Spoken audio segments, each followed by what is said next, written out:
तो प्यारे मित्रों, आज मैं आपके समक्ष शिवराज विजय प्रथम निश्वासः से करीब 100 प्रश्न, वस्तुनिष्ठ प्रश्न लेकर उपस्थित हूँ, जो कि विगत वर्षों में पूछा गया प्रश्न है। तो चलें हम लोग क्वेश्चन आंसर पर, प्रश्नोत्तर पर। सर्वप्रथम शिवराज विजय का मंगलाचरण। शिवराज विजय का मंगलाचरण कैसा है? तो श्रीमद् भगवत पुराण से उद्धृत किया गया है। चलिए, अब इसके बाद प्रश्न है कि शिवराज विजयस्य मंगलाचरणम उद्धृतम अस्ति। रिपीट कर दिया, तो भागवतात। फिर देखिए, शिवराज विजय के रचनाकार कौन हैं? तो पंडित अंबिका दत्त व्यास। यह 2011 में पूछा गया प्रश्न है। चलिए नेक्स्ट में कह रहा है कि शिवराज विजय के रचयिता हैं, तो अंबिका दत्त व्यास। यह 2005 में पूछा गया प्रश्न है टीजीटी का। तो इसी प्रकार इसको बार बार रिपीट किया गया है। इसके बाद चलेंगे, शिवराज विजय के लेखक कौन हैं? तो शिवराज विजय का लेखक अंबिका दत्त व्यास। एकदम घुमा फिरा करके इसी को, एक ही प्रश्न को फिर देखेंगे। क्या शिवराज विजय काव्य का प्रारंभ होता है? तो सूर्योदय वर्णन से। देखिए, ध्यान रखने वाली बात है, शिवराज विजय काव्य का प्रारंभ होता है कहां से? तो सूर्योदय वर्णन से। नेक्स्ट में चलेंगे, तो शिवराज विजय गद्य काव्य का आरंभ होता है कहां से? तो सूर्योदय वर्णन से। यह 2009 का प्रश्न है। चलिए, उसके बाद चलेंगे, शिवराज विजय के कथानक के प्रारंभ का काल है, तो प्रातः काल इसका प्रारंभ का काल है। अब देखेंगे कि शिवराज विजय काव्यस्य समारंभे भवति, तो सूर्योदय वर्णनेन। फिर नेक्स्ट में, पंडित अंबिका दत्त व्यास की अन्य रचनाओं में शामिल हैं। पंडित अंबिका दत्त व्यास की अन्य रचनाओं में शामिल है, तो क्या शामिल है? तो सामवत नाटक। चलिए फिर चलेंगे, पंडित अंबिका दत्त व्यास की जन्मभूमि कहाँ है? तो पंडित अंबिका दत्त व्यास की जन्मभूमि है जयपुर। जयपुर माना जाता है। फिर उसके बाद नेक्स्ट प्रश्न आपसे करेंगे कि शिवराज विजय के रचयिता को किस सम्मान से विभूषित किया गया था? तो शिवराज विजय के रचयिता को घटिका शतक से संबोधित किया गया था, विभूषित किया गया था। चलिए, उसके बाद चलेंगे, घटिका शतक की उपाधि से विभूषित किए गए कौन? तो अंबिका दत्त व्यास। फिर चलेंगे, पंडित अंबिका दत्त व्यास को निम्नलिखित में से किस उपाधि से विभूषित नहीं किया गया था? तो मीमांसक इस उपाधि से विभूषित नहीं किया गया था। चलिए, रात्रि गमिष्यति भविष्यति सुप्रभातम पद्यांश का संबंध किस रचनाकार से है? तो यह अंबिका दत्त व्यास से संबंधित है। नेक्स्ट में, शिवराज विजय रचना के नायक हैं कौन? शिवराज विजय रचना के कौन नायक हैं? तो महाराष्ट्र केसरी शिवाजी। ओके, चलें नेक्स्ट में चलें। जहां कोई दिक्कत हो आप जरूर कमेंट करेंगे। नेक्स्ट में, शिवराज विजय का प्रधान रस कौन सा है? तो शिवराज विजय का प्रधान रस है वीर रस। वीरता इसमें छलकती है। उसके बाद, शिवराज विजय में किस रीति का आश्रय लिया गया है? तो शिवराज विजय में पांचाली रीति का आश्रय लिया गया है। नेक्स्ट में, शिवराज विजय काव्य की रीति कौन सी है? तो पांचाली। फिर से, सोमनाथ तीर्थ का देवता कौन है? तो महादेव। सोमनाथ तीर्थ का देवता महादेव है। गोपीनाथ है। गोपीनाथ कौन है? तो गोपीनाथ अफजल खां का दूत गोपीनाथ है। चलिए, नेक्स्ट प्रश्न आपसे, सोमनाथ तीर्थ को धूलि में किसने मिला दिया? सोमनाथ तीर्थ को धूलि में किसने मिला दिया? तो महमूद गजनवी ने सोमनाथ तीर्थ को धूलि में मिटा दिया। शिवराज विजय क्या है? शिवराज विजय ऐतिहासिक उपन्यास है। शिवराज विजय क्या है? तो शिवराज विजय ऐतिहासिक उपन्यास है। नेक्स्ट में, शिवराज विजय साहित्य। अब देखेंगे कि शिवराज विजय साहित्य जो है सो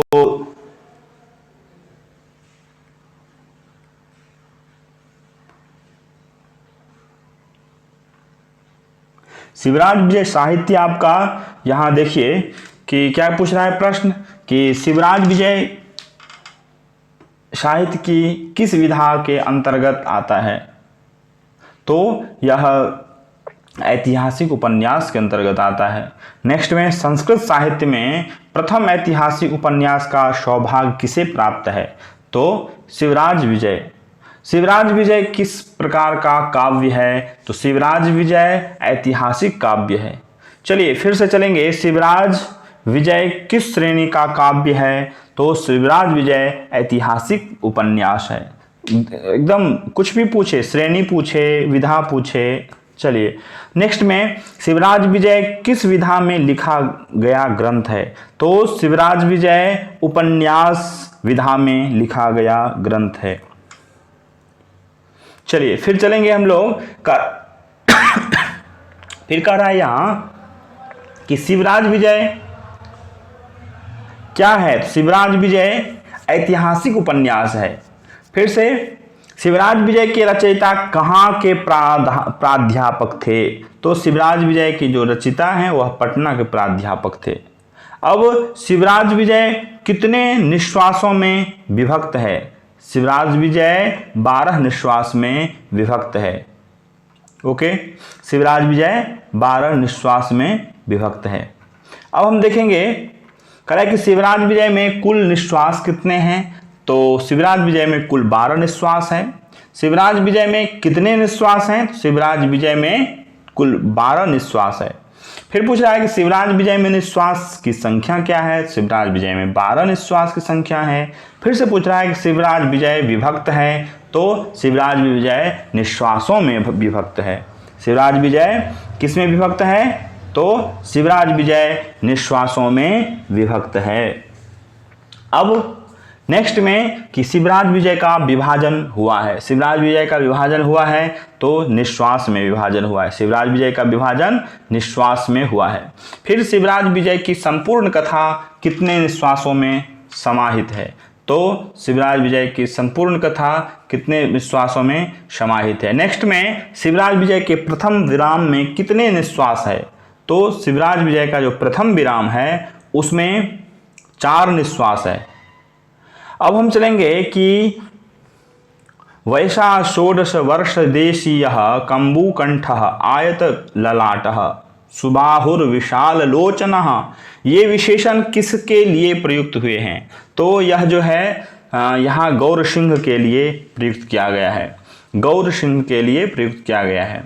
नेक्स्ट में महमूद ने भारत पर आक्रमण किया। कब किया। तो भारत की धन संपत्ति लूटने के लिए। क्यों किया है। तो भारत की धन संपत्ति लूटने के लिए किया है। चलिए फिर चलेंगे, शिवराज विजय गौर सिंह आसीत। शिवराज विजय गौर सिंह आसीत। तो षोडश वर्षीय गौर सिंह शिवराज विजय आसीत। नेक्स्ट में विप्र बालिका अपहर्ता यवन का वध किसने किया था। तो गौर सिंह ने उसका वध किया था। फिर नेक्स्ट प्रश्न में चलेंगे हम लोग कि भारत वर्ष में सर्वप्रथम यवन शासन का बीजारोपण किया गया। तो शहाबुद्दीन ने सर्वप्रथम यवन शासन का बीजारोपण किया गया। कहाँ मतलब किया, भारत में। फिर नेक्स्ट प्रश्न करेंगे कि विप्र बालिका अपहर्ता यवन का वध किसने किया। चलिए तो गौर सिंह ने, इसका हो गया।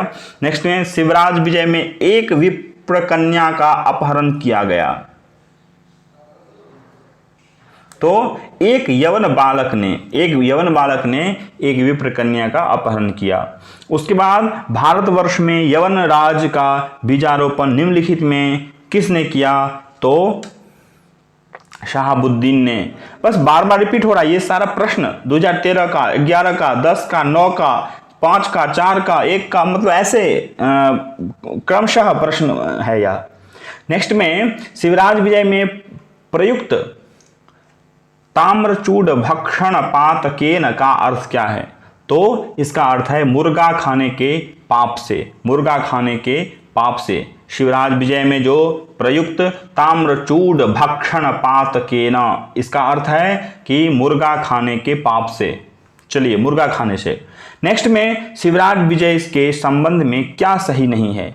तो शिवराज विजय के संबंध में यहाँ इसके लेखक अंबिकादत्त व्यास हैं, ये सही है। इसके नायक शिवाजी हैं, यह भी सही है। शिवराज विजय ऐतिहासिक उपन्यास है, यह भी सही है। और शिवराज विजय में 13 निश्वास है, यह बिल्कुल गलत है। क्या है? बिल्कुल गलत है। चलिए नेक्स्ट में चलेंगे। योगीराज किस राजा के काल में प्रथम बार समाधिस्थ हुए थे? तो योगीराज युधिष्ठिर राजा के काल में प्रथम बार समाधिस्थ हुए थे। चलिए नेक्स्ट में, योगीराज पुनः कब समाधिस्थ हुए थे? पुनः तो योगीराज विक्रमादित्य के समय, पहले युधिष्ठिर के समय और दूसरी बार विक्रमादित्य के समय। फिर से संस्कृत संजीवनी समाज की स्थापना किसने की? तो संस्कृत संजीवनी समाज की स्थापना अंबिकादत्त व्यास ने की। उसके बाद शिवराज विजय में किस तरह की चेतना का प्रकाश है? तो शिवराज विजय में राष्ट्रीयता की चेतना का प्रकाश है। विप्र कन्या की उपमा दी गई है किससे? तो सरस्वती देवी से। सरस्वती देवी से विप्र कन्या की उपमा दी गई है। नेक्स्ट में, शिवराज विजय प्रथम निश्वास में पुष्प चयन करने वाला कौन था? पुष्प चयन करने वाला कौन था? तो गौरवटु। गौरवटु पुष्प चयन करता था और लाता था, वही उन्हीं का है इसमें। योगीराज ने पहली बार कब समाधि लगाई थी? तो इससे पहले मैंने प्रश्न किया था कि योगीराज युधिष्ठिर के समय में क्या उन्होंने अपनी पहली बार समाधि लगाई थी। चलिए, तो यहां तक हो गया। अब फिर हम चलेंगे नेक्स्ट में, बस कुछ ही प्रश्न और बचा हुआ है। बस लगभग में हम लोग नजदीक आ गए हैं। अफजल खां को मारने के पश्चात वीर शिवाजी ने रणभूमि की सफाई का कार्य निम्नलिखित में से किसे सौंपा? तो माल्यश्रीक को सौंपा। नेक्स्ट में गौरवटु। देखिए, यदि आप आगे मैं आगे चला जाता हूं थोड़ा सा फास्टली में, तो यदि आपको फिर बैक होना है, फिर दोबारा रिपीट सुनना है, तो आप पीछे करके थोड़ा सा 10 सेकंड पीछे कर लीजिए एक बार और फिर उसको सुन लीजिए, तो कंप्लीट हो जाएगा। गौरवटु का परिचय है। गौरवटु का परिचय किससे है? तो वह आश्रम में निवास करने वाला विद्यार्थी है। वह एक आश्रम में निवास करता था विद्यार्थी, जो गौरवटु था। चलिए नेक्स्ट में फिर चलेंगे हम लोग कि शिवराज विजय में शिवाजी के अतिरिक्त और किसका चरित्र चित्रण है? शिवराज विजय में शिवाजी के अतिरिक्त और किसका चरित्र चित्रण है? तो यहां पर राम सिंह का भी चरित्र चित्रण है। नेक्स्ट चलेंगे, सोमनाथ मंदिर पर किसने आक्रमण किया था? तो यह प्रश्न मैंने पहले ही किया था। तो सोमनाथ पर में महमूद गजनबी ने धन लूटने के लिए किया था। चलिए, उसके बाद शिवराज विजय में कहाँ की घटना का वर्णन है? तो शिवराज विजय में महाराष्ट्र की घटना है। चलिए फिर नेक्स्ट में चलेंगे हम लोग। कह रहा कि रोती हुई बालिका को शांत करने के लिए किसको आदेश दिया गया था? ध्यान सुनेंगे, रोती हुई बालिका को शांत करने के लिए किसको आदेश दिया गया था? तो गौरवटु को, श्यामवटु को, सेवक को, या किसी को भी नहीं। तो इसमें आंसर क्या हो जाएगा बताइए? इसका आंसर हो जाएगा श्यामवटु। नेक्स्ट में चलेंगे हम लोग, भारत में सोमनाथ मंदिर पर आक्रमण करने वाला मुस्लिम शासक कौन था? तो महमूद गजनवी। कार्यम वा साधयेयम देहम वा पातयेयम। क्या है? कार्यम वा साधयेयम देहम वा पातयेयम। इसका क्या अभिप्राय है कि या तो कार्य सिद्ध होगा अथवा शरीर नष्ट होगा। ठीक है, तो इसका यह मतलब कहाँ का है? कार्यम वा साधयेयम देहम वा पातयेयम। यह सारगर्भिक प्रतिज्ञा किसकी थी? तो यह सार्वभौमिक प्रतिज्ञा शिवाजी। आप लोग देखे हुए हैं, बहुत सारे सीरियल भी चल रहा है अभी, तो वीर शिवाजी वगैरह वगैरह, तो ये सब बहुत सारा चल रहा है, तो उसको भी देखे होंगे। शिवाजी कैसे पुरुष हैं और कैसे थे हम लोग सुनते भी हैं, पुस्तक में पढ़ते हैं और उनके बारे में जानते भी हैं। चलिए नेक्स्ट में चलेंगे। नेक्स्ट में कह रहा है कि कार्यम वा साधयेयम देहम वा पातयेयम उक्ति किसकी है? तो यहां पर में शिवाजी की। चलिए फिर ये दोबारा रिपीट करके, ये टीटी 2010 का प्रश्न है। शहाबुद्दीन नामक यवन ने निम्नलिखित में से क्या नहीं किया? तो दिल्लीश्वर पृथ्वीराज की हत्या, दिल्लीश्वर पृथ्वीराज की हत्या नहीं किया, और गजनी देश पर आक्रमण किया, उसके बाद दिल्ली पर आक्रमण किया, महमूद के वंशजों की हत्या की। ओके, नेक्स्ट में चलेंगे। कहा कि